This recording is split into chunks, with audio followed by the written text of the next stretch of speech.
If one of my dungeon guards begins expressing concern over the conditions in the beautiful princess's cell, I will immediately transfer him to a less people-orientated position.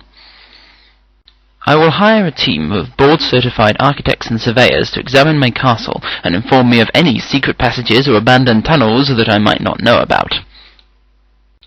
If the beautiful princess says, "I'll never marry you, never, do you hear me, never," I will say, "Oh well," and kill her. I will not strike a bargain with a demonic being and then attempt to double-cross it simply because I feel like being contrary. The deformed mutants and oddball psychotics will have their place in my legions of terror. However, before I send them out on important covert missions that require tact and subtlety, I will first see if there is anyone else equally qualified to attract less attention. My legions of terror will be trained in basic marksmanship. Any who cannot learn to hit a man-sized target at 10 meters will be used for target practice.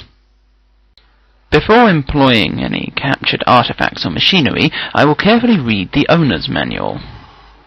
If it becomes necessary to escape, I will never stop to pose dramatically and toss off a one-liner. I will never build a sentient computer smarter than I am. My 5-year-old child advisor will also be asked to decipher any code I am thinking of using.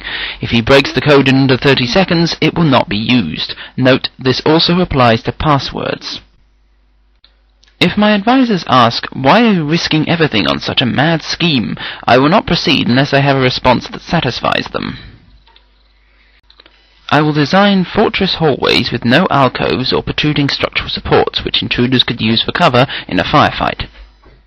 Bulk trash will be disposed of in incinerators, not compactors, and they will be kept hot with none of that nonsense about flames going through accessible tunnels at predictable intervals. I will see a competent psychiatrist and get cured of all extremely unusual phobias and bizarre compulsive habits which could prove to be a disadvantage. If I must have computer systems with publicly available terminals, the maps they display of my complex will have a room clearly marked as the main control room. That room will be the execution chamber. The actual main control room will be marked as sewage overflow containment. My security keypad will actually be a fingerprint scanner. Anyone who watches someone else press a sequence of buttons or dust the pads for fingerprints then subsequently tries to enter by repeating that sequence will trigger the alarm system. No matter how many shorts we have in the system, my guards will be instructed to treat every surveillance camera malfunction as a full-scale emergency. I will spare someone who saved my life some time in the past. This is only reasonable, as it encourages others to do so. However, the offer is good one time only. If they want me to spare them again, they better save my life again. All midwives will be banned from the realm. All babies will be delivered at state-approved hospitals. Orphans will be placed in foster homes, not abandoned in the woods to be raised by creatures of the wild. When my guards split up to search for intruders, they will always travel in groups of at least 2. They will be trained so that if one of them disappears mysteriously while on patrol, the other will immediately initiate an alert and call for backup, instead of quizzically peering around a corner. If I decide to test a lieutenant's loyalty and see if he/she should be made a trusted lieutenant, I will have a crack squad of marksmen standing by in case the answer is no. If the heroes are all standing together around a strange device and begin to taunt me, I will pull out a conventional weapon instead of using my unstoppable superweapon on them. I will not agree to let the heroes go free if they win a rigged contest, even though my advisors assure me that it is impossible for them to win. When I create a multimedia presentation of my plan, designed so that my 5-year-old advisor can easily understand the details, I will not label the disc Project Overlord and leave it lying on top of my desk. I will instruct my legions of terror to attack the hero en masse instead of standing around waiting while members break off and attack him 1 or 2 at a time. If the hero runs up to my roof, I will not run up after him and struggle with him in an attempt to push him over the edge. I will also not engage him at the edge of a cliff. In the middle of a rope bridge over a river of molten lava is not even worth considering. If I have a fit of temporary insanity and decide to give the hero a chance to reject a job as my trusted lieutenant, I will retain enough sanity to wait until my current trusted lieutenant is out of earshot before making the offer. I will not tell my legions of terror, and he must be taken alive. The command will be, and try to take him alive if it is reasonably practical.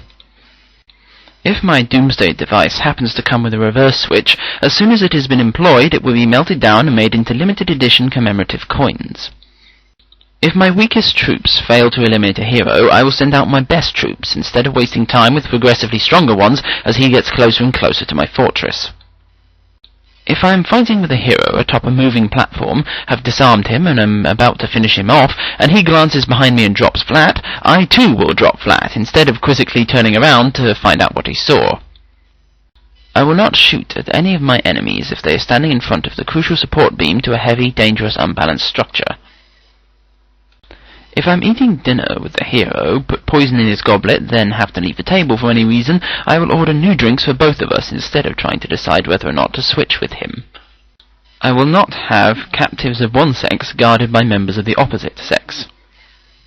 I will not use any plan in which the final step is horribly complicated, e.g. align the 12 stones of power on the sacred altar, then activate the medallion at the moment of total eclipse.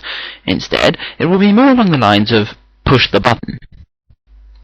I will make sure my Doomsday device is up to code and properly grounded. My vats of hazardous chemicals will be covered when not in use. Also, I will not construct walkways above them.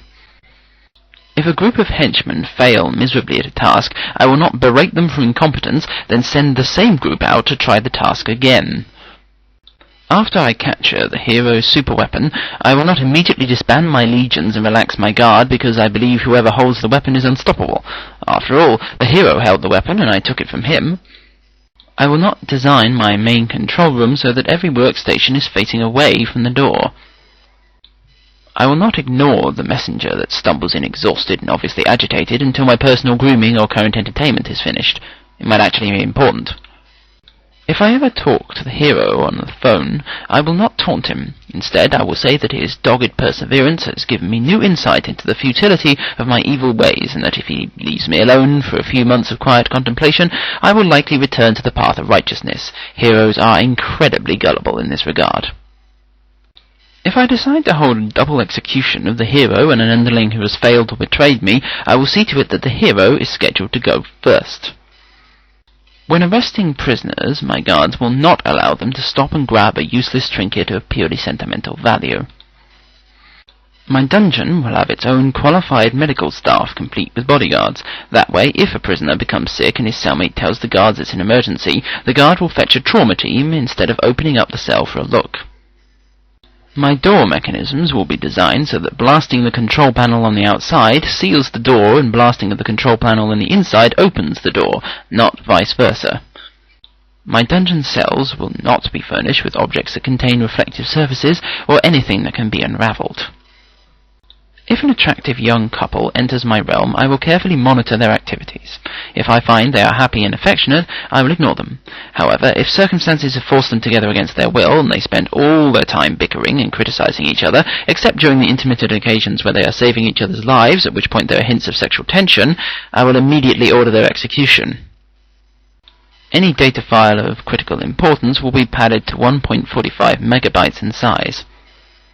Finally, to keep my subjects permanently locked in a mindless trance, I will provide each of them with free, unlimited internet access.